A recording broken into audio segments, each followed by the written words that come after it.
Hello everyone, this is Tanuja Gupta. Welcome to my channel. And आज मैं क्या टॉपिक ले रही हूँ, एक्वायर्ड इम्यूनिटी के बारे में। इसमें हम बात करेंगे कि इसका मतलब क्या होता है। इसमें हम ये भी बात करेंगे कि प्राइमरी और सेकेंडरी इम्यून रिस्पॉन्स का मतलब क्या होता है और कौन कौन सी सेल्स इस एक्वायर्ड इम्यूनिटी में इन्वॉल्व होती है उसके बारे में बात करेंगे। चलिए वन बाय वन हम सारे टॉपिक्स लेते हैं। सबसे पहले तो एक्वायर्ड इम्यूनिटी क्या होती है, जैसे कि मैं पहले इनेट इम्यूनिटी के बारे में डिस्कस कर चुकी हूँ। इनेट इम्यूनिटी यानी कि बाय बर्थ, मतलब कि बर्थ होते ही उस फीटस में, उस बेबी में जो ऑलरेडी इम्यूनिटीज़ प्रेजेंट है उसको हम बोलते हैं इनेट इम्यूनिटी, मतलब वो बर्थ के टाइम ही प्रेजेंट होती है। बट एक्वायर्ड यानी कि लेना, पाना, ठीक है। तो ये क्या होती है, this immunity develop after birth, मतलब कि बर्थ होने के बाद and during the whole life cycle, ठीक है, होल लाइफ स्पैन उस पर्सन में, उस इंडिविजुअल में जो इम्यूनिटी वो एक्वायर करता है आउटर एनवायरनमेंट को फेस करने ड्यूरिंग दैट फेसिंग, ठीक है, उसी को हम बोलते हैं एक्वायर्ड। ओके, बिकॉज क्या होता है एक्वायर्ड इम्यूनिटी ये बाद में होती है। तो ये क्या होती है, किसी पर्टिकुलर माइक्रो ऑर्गेनिज्म के लिए भी होती है। जैसे कि किसी माइक्रो ऑर्गेनिज्म ने अटैक किया, अब हमारा बॉडी उसके अगेंस्ट फाइट करेगा और एक इम्यूनिटी डेवलप कर लेगा कि अब इसकी जगह इससे मैं फाइट करने के लिए रेडी हूँ। तो इसलिए ये क्या होता है, क्योंकि पर्टिकुलर ऑर्गेनिज्म के लिए होती है, that's why we call it as a adaptive, ठीक है। अडेप्टिव यानी क्योंकि हमने ये बाद में अडेप्ट की है, बाद में इसको पाया है, adaptive, as well as we are calling it as the specific immunity. Okay fine, क्योंकि ये पर्टिकुलर ऑर्गेनिज्म के लिए होती है। बिकॉज क्या होता है इसमें बहुत सारी कैरेक्टरिस्टिक्स होती है, तो वन बाय वन हम सारे कैरेक्टरिस्टिक्स देखेंगे। तो फर्स्ट कैरेक्टरिस्टिक्स इसकी क्या होती है, दे आर स्पेसिफिक, मतलब कि ये एक पर्टिकुलर ऑर्गेनिज्म के अगेंस्ट होती है। जैसे कि आपने नाम सुना होगा, कभी देखा है कि अगर एक पर्सन को चिकन पॉक्स हुआ तो उसको लाइफ में दोबारा चिकन पॉक्स दोबारा नहीं होता है, ठीक है। क्यों नहीं होता, क्योंकि चिकन पॉक्स जो है वो एक पर्टिकुलर स्पेसिफिक माइक्रो ऑर्गेनिज्म है। अब चिकन पॉक्स ने जैसे ही एंटर किया हमारे अंदर, उसका इम्यूनिटी डेवलप हो गया, ठीक है। अब दोबारा जब कभी भी वो एंटर करेगा तो हमारा बॉडी ऑलरेडी उसके लिए रेडी है कि हाँ मैं इसको पहले भी फेस कर चुका हूँ तो मैं दोबारा इसके लिए रेडी हूँ। तो अब ये क्या है, बट अब चिकन पॉक्स के अगेंस्ट जो इम्यूनिटी डेवलप हुई वो दूसरी कोई, सपोज ये कोई ए डिजीज है, ये कोई बी डिजीज है। अब बी डिजीज का अगर पैथोजन आया तो उसके अगेंस्ट वो फाइट नहीं कर पाएगा। अब बी डिजीज के लिए उसको अलग से एक इम्यूनिटी डेवलप करनी होगी। तो ये क्या है, हर पैथोजन के लिए स्पेसिफिक होती है, ठीक है। दूसरा इज डाइवर्सिटी, ठीक है। डाइवर्सिटी, क्योंकि क्या होता है एनवायरनमेंट में there so many kinds of microorganism, इतने पैथोजन है, तो यानी कि हमारी इम्यूनिटी भी डाइवर्स होगी। ये हर तरह के पैथोजन, वायरस हो गया, बैक्टीरिया और फंगाई हो गया, हर तरह के पैथोजन के अगेंस्ट इम्यूनिटी डेवलप करेगा। That is why it is a diverse, यानी कि it include virus immunity against bacteria also, against fungi also, so many immunity develop, ठीक है। Third one is what, discrimination between self and non-self, self and non-self, ठीक है। आपने पढ़ा है, देखा है कि हमारी बॉडी के अंदर इम्यूनिट सिस्टम है, तो उसमें कुछ इम्यून सेल्स भी है जो इम्यूनिटी के लिए काम करती है। तो जब कभी इम्यून सिस्टम फाइट करता है, बाहर का पैथोजन एंटर करता है, तो वो डिस्क्रिमिनेट कर सकता है कि फॉरेन पार्टिकल कौन सा है, फॉरेन पैथोजन कौन सा है और मेरा अंदर का खुद का सेल कौन सा है, ठीक है।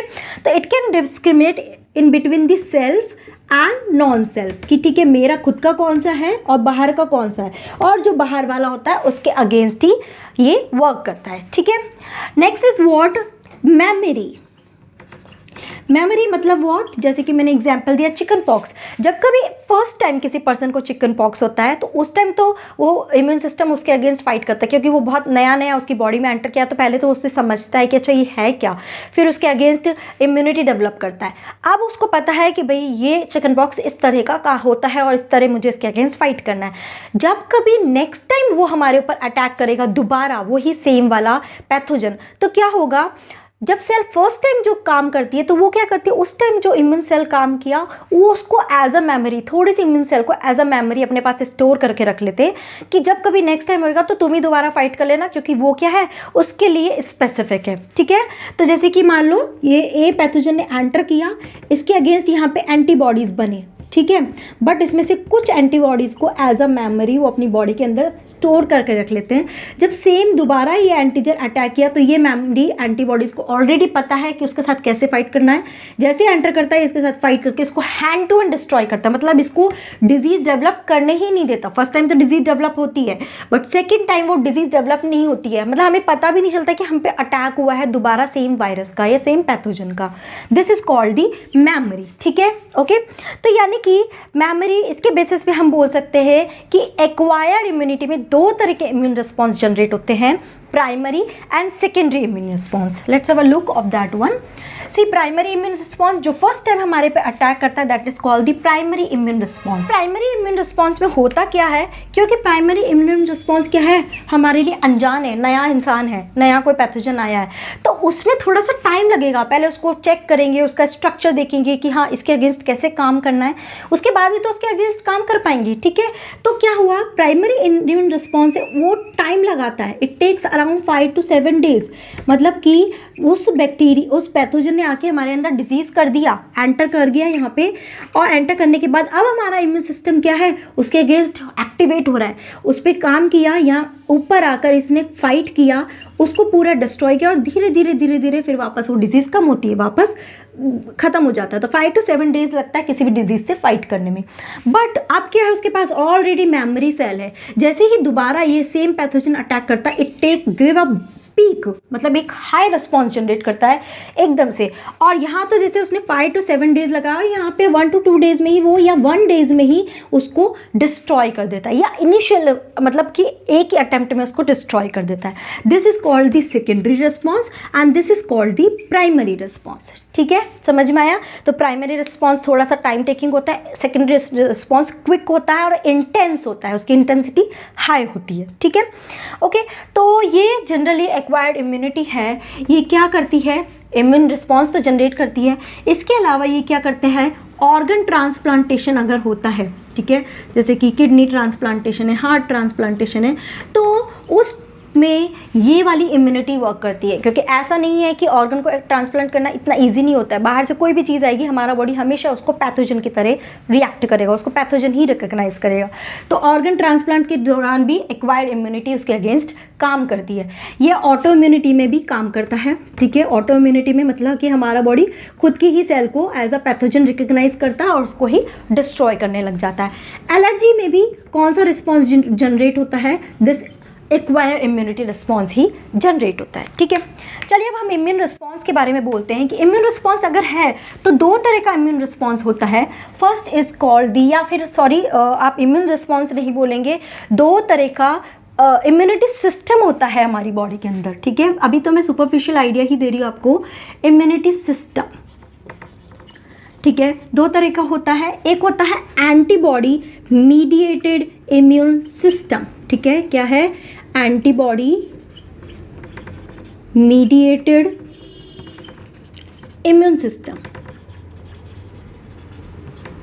Okay. And the second one is cell mediated immune system, ठीक है। इसको एंटीबॉडी मीडिएटेड इम्यूनिटी भी बोलते हैं and this is also called cell mediated immunity, cell mediated immune system, ठीक है। अब इसमें क्या होता है, हमारे क्या होता है, जब पैथोजन आता है अगर वो डायरेक्ट बॉडी फ्लूइड में आता है, ठीक है, बॉडी फ्लूइड में आता है, तो बॉडी फ्लूइड में क्या प्रेजेंट होती हैं, एंटीबॉडीज़ प्रेजेंट होती है। क्या होती है, एंटीबॉडीज़। तो ये बॉडी फ्लूइड्स में जाते ही एंटीबॉडीज़ क्या करता है, उसके अगेंस्ट काम करता है। ये एंटीबॉडीज़ किससे प्रोड्यूस होती है, प्लाज्मा सेल्स से बनती है, और प्लाज्मा सेल्स किससे बनते हैं, बी लिम्फोसाइट से बनते हैं, ठीक है। इसके बारे में डिटेल में हम बाद में बात करेंगे, I am just giving you superficial idea. तो बॉडी फ्लूइड्स में जब कभी भी अटैक होता है तो हमारे एंटीबॉडी ही उसके लिए रिस्पॉन्सिबल होती है। अब जब ये प्लाज्मा सेल इसके अगेंस्ट काम करता है, इसमें से थोड़ी सी प्लाज्मा सेल को एज अ मेमोरी हमेशा बॉडी उठा के रख लेता है, ताकि सेकेंड टाइम भी इसी प्लाज्मा सेल को बोलेंगे कि फटाफट से एंटीबॉडीज़ बनाओ और फटाफट से इसको किल करो, ठीक है।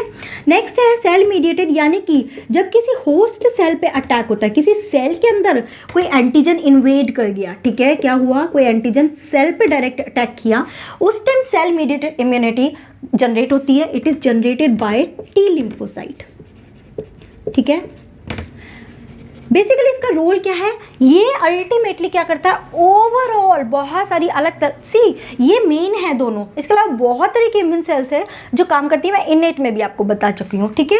तो ये अल्टीमेटली ओवरऑल जो है इम्यून सिस्टम उन सबको एक्टिवेट कर डालता है, और मेनली ये किसको करता है, मेनली ये प्लाज्मा सेल को एक्टिवेट करता है, यानी कि एक तरह से ये इस पे ही काम करता है, इसको और एक्टिव करता है कि you just activated and keep producing the antibodies so that antigen को डिस्ट्रॉय किया जा सके। मेनली एंटीजन को एंटीबॉडीज ही डिस्ट्रॉय करती है, ठीक है।